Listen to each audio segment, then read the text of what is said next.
Drama serial निकाह में आज की एपिसोड में अमायमा और नूशा बैठे होते हैं। तो नूशा उन्हें कहती है कि पुप्पो कितनी खुशी की बात है ना, कल आपका निकाह है, मुझे तो बहुत खुशी हो रही है, कल कितना मज़ा आने वाला है। इसके ऊपर कहती हैं कि हाँ ये तो है, लेकिन मुझे ये बताओ कि जो है तो जो हारिस है उसकी मम्मा भी शादी के लिए जल्दी कर रही हैं, वो दबाव डाल रही हैं कि जल्दी जल्दी शादी कर दो। वो कहती है कि उनको क्या इतनी जल्दी पड़ गई है शादी की, मैं अभी शादी नहीं करना चाहती, अभी पहले एक शादी से तो हम फारिग हो जाएं, एक शादी तो निपटा लें, फिर दूसरी शादी कर लेंगे। वो कहती हैं कि नहीं बेटा, उनका भी एक ही बेटा है, उनका भी दिल करता होगा उसकी भी जल्दी से शादी हो, लेकिन वो कहती है कि नहीं मुझे अभी शादी नहीं करनी, मैं बल्कि हारिस से खुद बात करूँगी। तो उसकी वो कहती हैं कि मुझे लगता है कि उनके घर में डोमिनेटिंग जो है ना उनकी मामा है, हारिस अपनी मामा से डरता है और अपनी मामा का हर हुक्म मानता है, जो उसकी मामा कहती हैं वही वो करता है, वो उनके दबाव में आ जाता है। उन्होंने दबाव डाला होगा कि तुम जल्दी जल्दी शादी करो।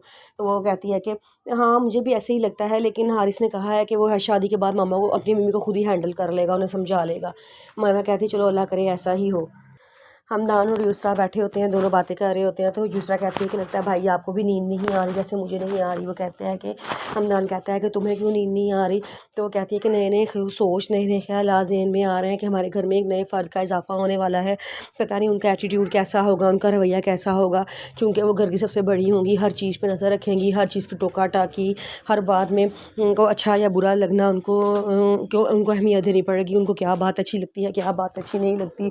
बस ये सब कुछ सोच के परेशान हो रही हूँ कि हमारी माँ की जगह एक और नई औरत आएगी, वो हमसे माँ जैसा सलूक करेगी भी या नहीं करेगी। तो हमदान समझाता है, कहता है कि ये सारी बातें जो है ना तुम्हारे दिमाग में रायना आंटी की डाली हुई हैं। रायना आंटी तुम्हें जो कहती है ना तुम वैसा ही सोच लेती हो। तुम खुदा का वास्ता है अपने दिमाग से सोचा करो, जो तुम्हारे दिमाग में बातें होती हैं तुम उनसे सोचा करो। तुम उनकी अगर बातों पर चलती ना तुम अपनी ज़िंदगी भी ख़राब करोगी और हमारी ज़िंदगी को भी बेसुकून कर दोगी। वो कहती है कि नहीं भाई, हाँ वैसे आप भी सही कह रहे हैं, वाकई ये तो सारी बातें रायना आंटी ने ही मुझे की हुई हैं।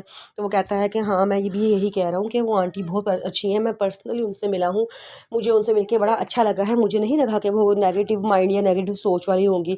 तो कहती है कि चलो दुआ करते हैं कि अल्लाह ताला सब आगे भी अच्छा ही रखे।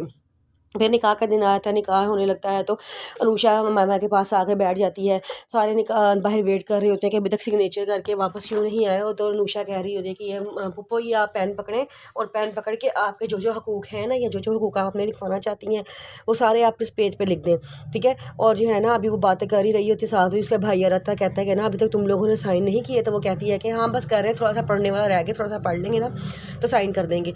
तो उसके पापा कहते हैं पढ़ने की क्या ज़रूरत है बेटा। तो वो कहते हैं चलो ऐसा करो अनुषा तुम बाहर जाओ, जाके लोगों का ख्याल रखो, तुम्हारी पुप्पो ये सब कुछ पढ़ रही है बैठ के। वो अनुषा को बहाने से बाहर भेज देता है और मायमा से कहता है जल्दी जल्दी साइन कर दो। मायमा कहती है अच्छा, वो साइन कर देती है, अनुषा बाहर आ जाती है। जब निकाह नामा हो रहा होता है तो निकाह हुआ, फारूक साहब कहता है कि आपने क्या 5 लाख हक में के अलावा भी कोई प्रॉपर्टी जो है वो ऐड करवानी है। तो वो फारूक साहब कहते हैं कि नहीं ऐसी तो कोई बात नहीं हुई हमारी। तो वो कहता है कि तो यहाँ पे इसके आगे तो क्रॉस लगा हुआ है, जिस पे अनुषा कहती है हाँ जी ये मैंने ही ऐड करवाई है, ये हमारी अम्मों की सिक्योरिटी के लिए है। तो उसके फारूक साहब कहते हैं कि साथ ही रायना कहती है कि मेरी बात सुनो, ये बड़ों के काम है, तुम बीच में क्यों बोल रही हो, तुम्हारा कोई काम नहीं बनता बीच में बोलने का, और ये सब मामला पहले ही बड़ों ने तय कर लिए हैं इसलिए, और ये निकाहनामा भी हम सब ने पढ़ लिया है, हमें कोई इतराज़ नहीं है। जिस पे वो कहती है कि आप सब ने तो पढ़ लिया है ना, आप सबका पढ़ना इतना ज़रूरी था जितना मामा पप्पो का पढ़ना ज़रूरी था। उन्होंने पढ़ के जो है साइन कर दिए हैं और उन्होंने अपनी शर्तें भी रखवाई हैं, ये उनकी सिक्योरिटी के लिए बहुत ज़रूरी हैं। तो फारूक साहब कहते हैं कि क्या करना चाहिए। तो वो उसके फारूक साहब कहते हैं कि मुझे कोई इतराज़ नहीं है, जो ये कह रहे हैं आप इनको कर दें। फिर मायमा का निकाह हो जाता है, वो निकाह कर दुल्हन बन के घर वापस आ जाती है, लेकिन अनुषा यूसरा और हमदान परेशान हो जाते हैं कि ये सब कुछ हुआ क्या है।